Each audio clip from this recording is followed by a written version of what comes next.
importante kung wala kang maalala or may maalala ka. Basta, Angel, ang importante magkaibigan tayo.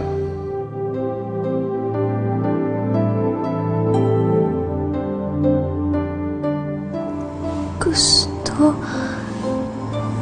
nga ba si Calvin? Nagsiselos nga kaya ako?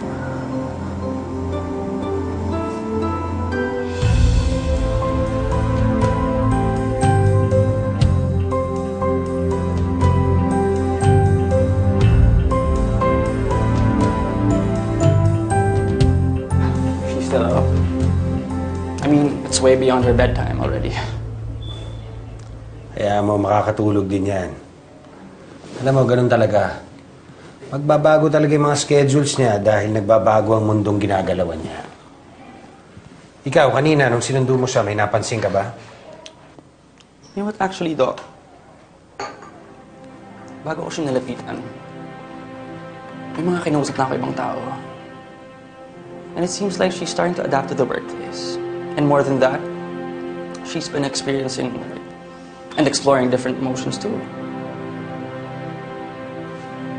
Emotions? Yes.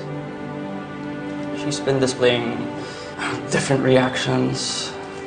In fact, kanina lang sa biyahe pa uwi, parang ang lalim ng iniisip niya. I think maybe this is the effect of her interacting with too many people. Another factor would be her closeness to Calvin. Parang unti-unti na siya nagkakaroon ng work. Maybe it's because she's starting to feel some care and some love. And maybe she's starting to feel those things too. Well, that's good. That makes her more human. But the biggest mystery is still her past. No offense, but kahit hindi natin malaman ang nakaraan niya, you gotta admit na malaki na ang progress niya.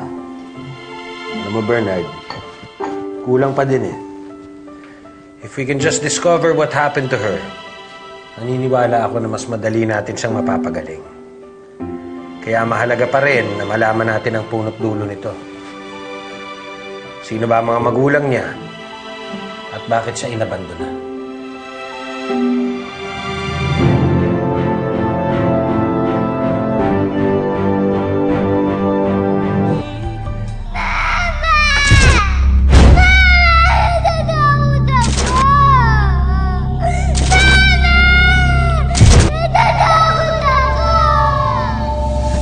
Mama!